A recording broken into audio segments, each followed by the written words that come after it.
നമസ്കാരം. മനയത്തേറ്റവന ജ്യോതിഷൻ ചാനലിന്റെ പുതിയൊരു അധ്യായത്തിലേക്ക് എല്ലാവർക്കും സ്വാഗതം. പിതൃപുണ്യവുമായി മറ്റൊരു കർക്കിടക വാവ് കൂടി വന്നെത്തുകയാണ്. മൺമറഞ്ഞ പ്രിയപ്പെട്ടവരുടെ ഓർമ്മകൾ ഉണർത്തി അവരുടെ ആത്മാക്കൾക്ക് ശാന്തി നേരാനുള്ള ഒരവസരം. അന്നമുട്ടി വളർത്തിയ കൈകളെ കുട്ടി വിളിച്ചുണർത്തി ഒരു പിടി അരിയും ഒരു നുള്ള എള്ളും ഒരിറ്റു കുടിനീരും കൊടുത്ത് ഓർമ്മകൾക്ക് അശർപൂജ അർപ്പിക്കുന്ന ദിവസം.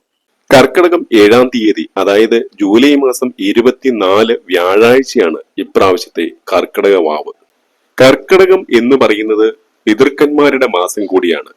ഒരു കാലത്ത് നമ്മുടെ എല്ലാമായിരുന്ന, നമ്മളെ ഹൃദയതുല്യം സ്നേഹിച്ചിരുന്ന, നമ്മളുടെ ഒപ്പം എല്ലാത്തിനും ഉണ്ടായിരുന്ന നമ്മളുടെ പിതൃക്കന്മാരുടെ സ്നേഹം തൊട്ടറിയുന്ന ദിവസമാണ് കർക്കിടക വാവ്. ഈ വർഷത്തെ കർക്കിടക വാവായ വ്യാഴാഴ്ച രാത്രി തീരും മുമ്പ് ഞാൻ ഇവിടെ പറയുന്ന ലക്ഷണങ്ങൾ കണ്ടാൽ പിതൃക്കളുടെ അനുഗ്രഹം നിങ്ങൾക്ക് ലഭിച്ചു എന്ന് ഉറപ്പിക്കാം. ഈ ലക്ഷണങ്ങൾ കണ്ടാൽ ഇനി നിങ്ങളുടെ നല്ല കാലമാണ്, നല്ല സമയമായിരിക്കും എന്നുള്ളതാണ്. പിതൃക്കളുടെ അനുഗ്രഹം നമ്മൾക്ക് ലഭിച്ചു, നമ്മളിലേക്ക് പിതൃക്കളുടെ അനുഗ്രഹം വന്നു ചേരുന്നു എന്ന് കാണിക്കുന്ന ആ ലക്ഷണങ്ങൾ എന്തൊക്കെയാണെന്ന് നമുക്ക് ഈ അധ്യായത്തിൽ മനസ്സിലാക്കാം. ഇവിടെ പറയുന്ന ലക്ഷണങ്ങൾ ഈ കർക്കിടക വാവിന് വ്യാഴാഴ്ച രാത്രി തീരും മുമ്പ് നിങ്ങളുടെ വീട്ടിലോ പരിസരത്തോ കണ്ടാൽ നിങ്ങൾക്ക് അല്ലെങ്കിൽ നിങ്ങളുടെ വീടിന് പിതൃക്കളുടെ അനുഗ്രഹം, പിതൃക്കളുടെ പ്രീതി ലഭിച്ചു എന്ന് മനസ്സിലാക്കാം. നിങ്ങളെ മാത്രമല്ല, നിങ്ങളുടെ വീടിന് മാത്രമല്ല, ആ വീട്ടിലെ ഓരോ കുടുംബാംഗങ്ങളെയും പിതൃക്കൾ അനുഗ്രഹിച്ചു എന്നാണ് ഈ ലക്ഷണങ്ങൾ കണ്ടാൽ അതിന്റെ അർത്ഥം.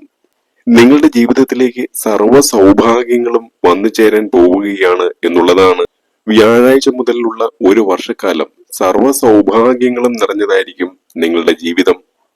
പിതൃക്കളുടെ അനുഗ്രഹം കൊണ്ട് ജീവിതത്തിൽ മുടങ്ങിക്കിടന്നിരുന്ന എല്ലാ കാര്യങ്ങളും, തടസ്സപ്പെട്ട് കിടന്നിരുന്ന എല്ലാ കാര്യങ്ങളും നടന്നു കിട്ടും. അങ്ങനെ ജീവിതത്തിൽ സർവ്വ ഐശ്വര്യങ്ങളും സർവാഭിഷ്ട സിദ്ധിയും വന്നു ചേരും. ഇതിൽ ആദ്യത്തെ ലക്ഷണം, നമ്മളുടെ വീട്ടിൽ ചെറുള എന്ന ചെടി തന്നെ പൊട്ടിമുളച്ച് ഉണ്ടാകും എന്നുള്ളതാണ്. നമ്മളുടെ വീടിന്റെ പരിസരത്തോ പുരയിടത്തിലോ തൊടിയിലോ ചെറുള എന്ന ചെടി തനിയെ പൊട്ടിമുളച്ച് ഉണ്ടാവുകയാണെങ്കിൽ നമ്മൾക്ക് തീർച്ചയായിട്ടും മനസ്സിലാക്കാം പിതൃക്കളുടെ പുണ്യം ആ വീടിന് ലഭിച്ചു, പിതൃക്കളുടെ അനുഗ്രഹം ആ വീട്ടിലെ കുടുംബാംഗങ്ങൾക്ക് ലഭിച്ചു എന്ന്. നിങ്ങളുടെ ജീവിതത്തിൽ സർവ്വ സൗഭാഗ്യങ്ങളും അധികം വൈകാതെ തന്നെ വന്നു ചേരും. യമദേവനുമായി ബന്ധപ്പെട്ട് കിടക്കുന്ന ചെറുള ദശപുഷ്പങ്ങളിൽ ഒന്നാണ്. ബലിപ്പൂവ് എന്നും നമ്മൾ ചെറുളയ്ക്ക് പറയും. അപ്പോൾ ചെറുള നമ്മളുടെ വീടിന്റെ പരിസരങ്ങളിൽ എവിടെയെങ്കിലും തനിയെ പൊട്ടിമുളച്ചു വന്നാൽ, ഈ വാവിനോടനുബന്ധിച്ച് വ്യാഴാഴ്ചക്ക് മുമ്പ് പൊട്ടിമുളച്ചു വന്നാൽ തീർച്ചയായിട്ടും നമുക്ക് പറയാം പിതൃക്കളുടെ അനുഗ്രഹം, പിതൃക്കളുടെ പുണ്യം നമ്മൾക്ക് ലഭിച്ചു, നമ്മുടെ കുടുംബത്തിന് ലഭിച്ചു എന്ന്. അതുവഴി ആ കുടുംബത്തിലെ ഓരോ അംഗങ്ങളും രക്ഷപ്പെടാൻ പോകുന്നു, അവർക്ക് നല്ല കാലം വരുന്നു എന്ന്. അപ്പോ ബലികർമ്മങ്ങളിലെ നിത്യസാന്നിധ്യമായ ചെറുള നമ്മുടെ വീടിലെ പരിസരത്തോ നമ്മുടെ വീട്ടിലെ പറമ്പിലോ തനിയെ പൊട്ടിമുളച്ച് ഈ കർക്കിടക മാസത്തിൽ ഉണ്ടായാൽ ഉറപ്പിച്ചോളൂ പിതൃക്കളുടെ പുണ്യം നിങ്ങൾക്ക് ലഭിച്ചു, പിതൃക്കളുടെ അനുഗ്രഹം നിങ്ങൾക്ക് ലഭിച്ചു എന്ന്. അപ്പോൾ നിങ്ങളുടെ വീടിന്റെ ചുറ്റിലും നിങ്ങളുടെ വീടിന്റെ പരിസരത്ത് ചെറുള എവിടെയെങ്കിലും വളർന്നു നിൽപ്പുണ്ടോ എന്ന് നോക്കുക. ഉണ്ടെങ്കിൽ ഒരിക്കലും ചെറുള അങ്ങനെ വളർന്നു നിൽപ്പുണ്ടെങ്കിൽ അത് ഒരിക്കലും അവിടെ പറിച്ച് കളയരുത്. ചെറുള കൂട്ടത്തോടെ വളർന്നു നിൽക്കുകയാണെങ്കിൽ അത് ഏറ്റവും സൗഭാഗ്യകരമായ കാര്യം തന്നെയാണ്. അപ്പോൾ ചെറുള നിങ്ങളുടെ പറമ്പിൽ വളർന്നു നിൽക്കുകയാണെങ്കിൽ ഉറപ്പിച്ചോളൂ ഈ വാവിന് മുമ്പായി അല്ലെങ്കിൽ കർക്കിടകം 32 തീരുന്നതിന് മുമ്പായി വളരെ നല്ലൊരു വാർത്ത, വളരെ നല്ലൊരു സൗഭാഗ്യം നിങ്ങളെ തേടിയെത്തും എന്നുള്ളത്. ഇനി രണ്ടാമത്തെ ലക്ഷണം എന്ന് പറഞ്ഞാൽ വാവിനോട് അടുത്തുള്ള ദിവസങ്ങളിൽ, വ്യാഴാഴ്ച രാത്രി തീരും മുമ്പുള്ള ദിവസങ്ങളിൽ നിങ്ങളുടെ അടുക്കളയോട് ചേർന്നുള്ള ഭാഗങ്ങളിൽ കൂടുതലായി കാക്കയെ കാണുകയാണെങ്കിൽ പിതൃപുണ്യം നിങ്ങൾക്ക് ലഭിക്കുന്നതിന്റെ, പിതൃക്കളുടെ അനുഗ്രഹം നിങ്ങൾക്ക് ലഭിക്കുന്നതിന്റെ ഏറ്റവും ഉത്തമമായ ഉദാഹരണമാണ്. അപ്പോൾ നിങ്ങളുടെ വീടിന്റെ അടുക്കള ഭാഗത്തോ അല്ലെങ്കിൽ നിങ്ങളുടെ വീടിന്റെ ഏതെങ്കിലും ഭാഗത്ത്, പ്രത്യേകിച്ച് തെക്ക് ഭാഗത്ത് ഒന്നിൽ കൂടുതൽ കാക്കകൾ, നിങ്ങളുടെ ദിവസവും വന്നുകൊണ്ടിരുന്ന ചിലപ്പോൾ 1-2 കാക്കകളായിരിക്കാം, അതിൽ കൂടുതൽ കാക്കകൾ കൂട്ടത്തോടെ നിങ്ങളുടെ വീടിന്റെ അടുക്കള പുറത്തേക്ക്, നിങ്ങളുടെ തെക്ക് ഭാഗത്തേക്ക് വരികയാണെങ്കിൽ അത് പിതൃക്കളുടെ അനുഗ്രഹം, പിതൃക്കളുടെ പുണ്യവുമായിട്ടാണ് ആ കാക്കകൾ വരുന്നത് എന്ന് മനസ്സിലാക്കുക.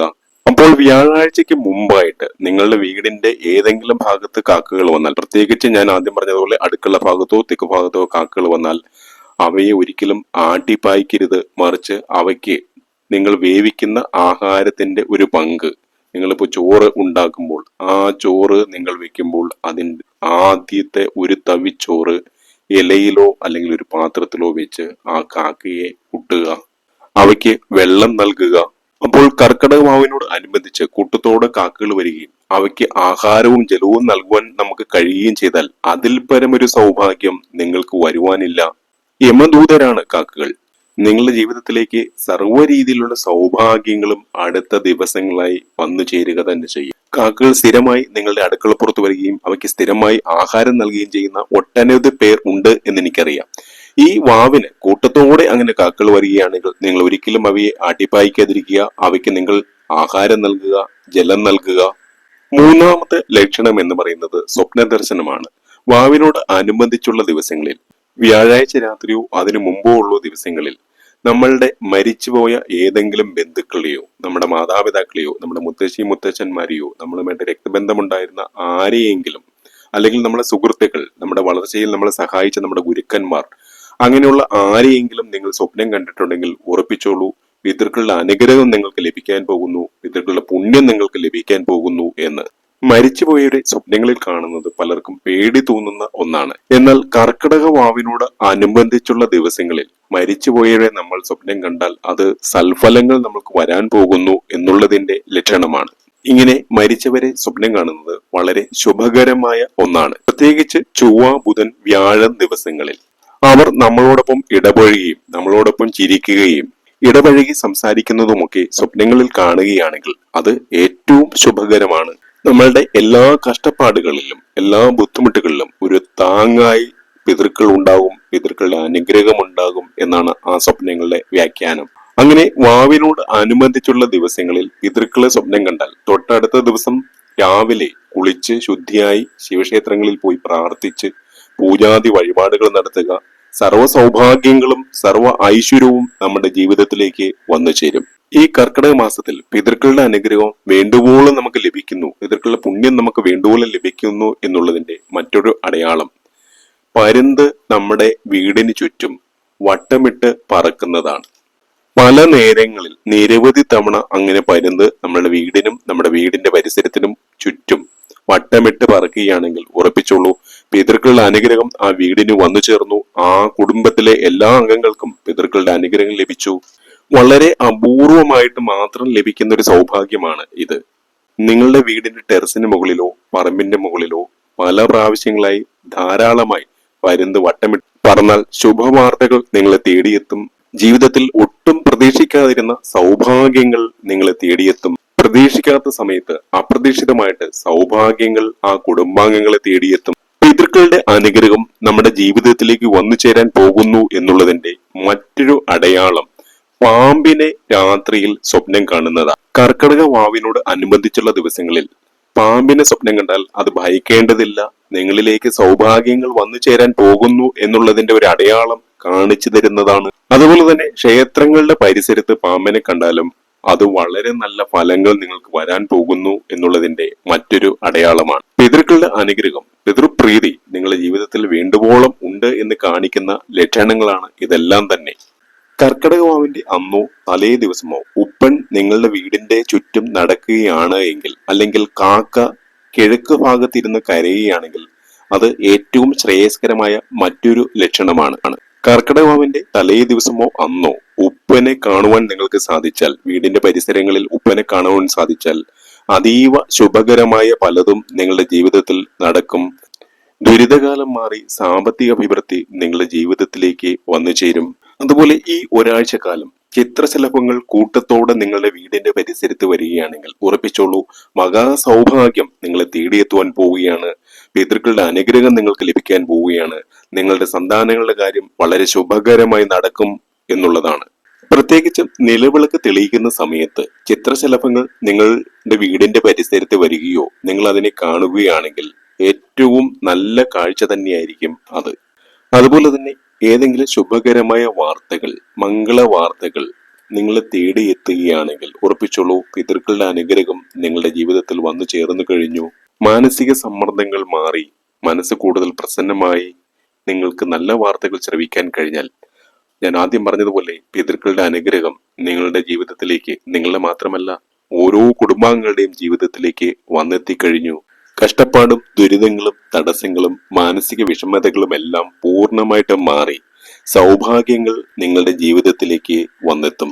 ഞാനീ പറഞ്ഞ ലേഖനങ്ങളിൽ ഏതെങ്കിലും നിങ്ങളുടെ ജീവിതത്തിൽ സംഭവിച്ചിട്ടുണ്ടെങ്കിൽ അത് വളരെ വ്യക്തമായിട്ട് കമന്റ് ബോക്സിൽ സൂചിപ്പിക്കുക. കർക്കിടക വാവ് ദിവസമായ വ്യാഴാഴ്ച മഹാവിഷ്ണു പൂജയും മഹാലക്ഷ്മി പൂജയും നടക്കും. വ്യാഴാഴ്ചയും തലേ ദിവസമായ ബുധനാഴ്ചയും വിശേഷാൽ പൂജകളും ഉണ്ടായിരിക്കും. ഈ പൂജകളിൽ പങ്കുചേരുന്നതിന് നിങ്ങളുടെ പേരും ജന്മനക്ഷത്രവും വളരെ വ്യക്തമായി കമന്റ് ബോക്സിൽ നൽകുക. ഒത്തിരി ആളുകൾ എന്നോട് ചോദിച്ചിട്ടുള്ള ചില സംശയങ്ങൾക്ക് മറുപടി കൂടി ഈ അധ്യായത്തിൽ നൽകാം. മരിച്ചുപോയ വ്യക്തികളുടെ ആത്മാക്കളെ ആവാഹനം ചെയ്ത് ക്ഷേത്രങ്ങളിൽ ഇരുത്തിക്കഴിഞ്ഞാൽ പിന്നീട് ബലിതർപ്പണാദികൾ ചെയ്യണമോ തിരുമേനി എന്ന് പലരും ചോദിക്കാറുണ്ട്. നമ്മൾ ആവാഹനം ചെയ്ത് ഇരുത്തിക്കഴിഞ്ഞാലും ആണ്ടുബലിയും തിലഹോമവും നടത്തണം. അതുപോലെ കർക്കിടക വാവിന് അഖില പിതൃക്കൾക്കും ബലിതർപ്പണം നടത്തുന്നതും ഏറ്റവും ശുഭകരമാണ്. മരണമടഞ്ഞ ദിവസത്തെ നക്ഷത്രമോ തിഥിയോ അനുസരിച്ചാണ് ശ്രാദ്ധം ആചരിക്കുന്നത്. ചില ദേശങ്ങളിൽ മരിച്ച നക്ഷത്രത്തിലും മറ്റു ചില ദേശങ്ങളിൽ മരണം നടന്ന തിഥിയിലും ശ്രാദ്ധം ആചരിക്കുന്നു. രണ്ടിലും തെറ്റില്ല. നക്ഷത്രമായാലും തിഥിയായാലും സൂര്യാസ്തമയത്തിന്റെ 6 നാഴിക മുമ്പ് മുതൽ അതുണ്ടായിരിക്കണം. ഒന്നുകൂടി വ്യക്തമായി പറഞ്ഞാൽ നക്ഷത്രത്തിന്റെയോ തിഥിയുടെയോ 10 ഭാഗം അസ്തമയത്തിന് മുമ്പ് ഉണ്ടാകണം. അങ്ങനെ ഇല്ലെങ്കിൽ ശ്രാദ്ധം അടുത്ത ദിവസത്തേക്ക് മാറ്റണം. പ്രസ്തുത 2 ദിവസങ്ങളിലും അസ്തമയത്തിന് 6 നാഴിക മുമ്പ് മുതലുള്ള നക്ഷത്രമോ തിഥിയോ വരാത്ത അത്യപൂർവ സാഹചര്യം വന്നാൽ ആദ്യത്തെ ദിവസം ശ്രാദ്ധം ആചരിക്കണം. ശ്രാദ്ധം ആചരിക്കുന്നതിന് മറ്റ് അനുകൂല ഘടകങ്ങളൊന്നും നോക്കേണ്ടതില്ല. പിറന്നാളിന് ഉദയമാണ് നമ്മൾ കണക്കാക്കുന്നത്, ശ്രാദ്ധത്തിന് അസ്തമയവും. ശ്രാദ്ധം ആചരിക്കേണ്ട മാസത്തിൽ 2 തവണ നക്ഷത്രം വന്നാൽ ആദ്യത്തെ നക്ഷത്രം വേണം ശ്രാദ്ധത്തിന് എടുക്കേണ്ടത്. എന്നാൽ പിറന്നാളിന് നമ്മൾ എടുക്കുന്നത് 2ാമത്തെ നക്ഷത്രമാണെന്ന് മനസ്സിലാക്കുക. ക്ഷേത്ര പുണ്യ സ്നാനഘട്ടങ്ങളിൽ ബലിയിടാൻ പോകാത്തവർക്കും വിദേശ രാജ്യങ്ങളിൽ താമസിക്കുന്നവർക്കും അവരുടെ വീടുകളിലും ഫ്ളാറ്റുകളിലുമെല്ലാം ബലിയിടാൻ കഴിയും. ക്ഷേത്ര പുണ്യ സ്നാനഘട്ടങ്ങളിൽ ബലിയിടാൻ പോകാത്തവർക്കും വിദേശ രാജ്യങ്ങളിൽ ജോലി ചെയ്യുന്നവർക്കും അവരുടെ വീടുകളിലും ഫ്ളാറ്റുകളിലും സ്വന്തം നിലയിൽ ബലിതർപ്പണം നടത്താം. തുളസി, ചെറുള, കിണ്ടി, വെള്ളം, ചന്ദനം, ചന്ദനത്തിരി, ദീപം, നിലവിളക്ക്, എണ്ണ, തിരി, എള്ള്, പച്ചരിയും എള്ളും ശർക്കരയും പഴവും തേനും ചേർത്ത് കുഴച്ച പിണ്ടം, വാഴയില, ദർഭ അഥവാ പവിത്രം എന്നിവയാണ് ബലിതർപ്പണത്തിന് വേണ്ട വസ്തുക്കൾ.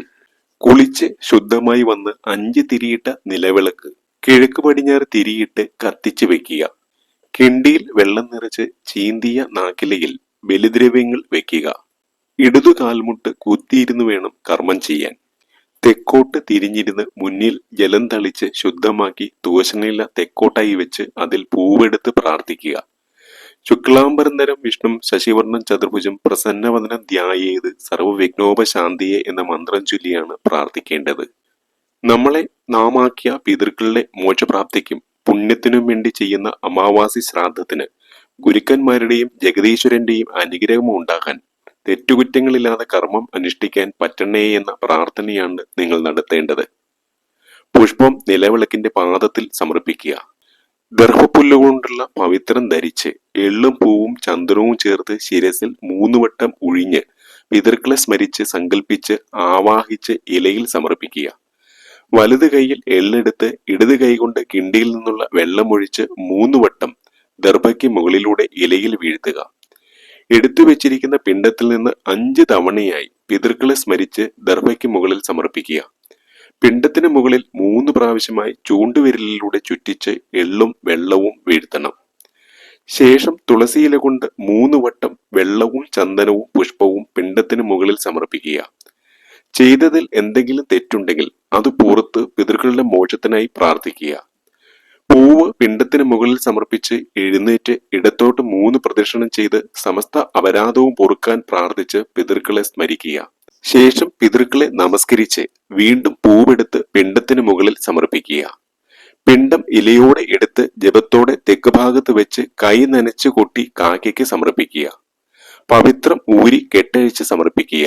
കാക്കകൾക്ക് കൊടുക്കുന്ന സമയത്ത് ഓം നമോ നാരായണായ നമ ചൊല്ലി വേണം കൊടുക്കുവാൻ. പിണ്ടം തെക്കേ മുറ്റത്ത് വേണം കാക്കയ്ക്ക് സമർപ്പിക്കാൻ. കാക്ക എടുത്തില്ലെങ്കിൽ അത് പൊതിഞ്ഞ് പുഴയിലോ കടലിലോ ഒഴുക്കാം. ബലി ഇടുന്നതിന്റെ തലേന്ന് ഒരിക്കൽ വ്രതം അനുഷ്ഠിക്കണം.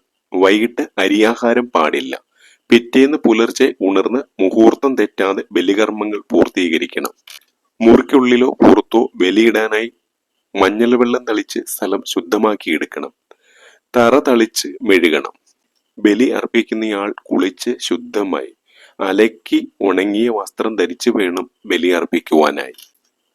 വിവാഹിതരായ സ്ത്രീകളാണെങ്കിൽ പവിത്രത്തിനു പകരം വാഴയില കീറി വിരലിൽ ചൂടണം.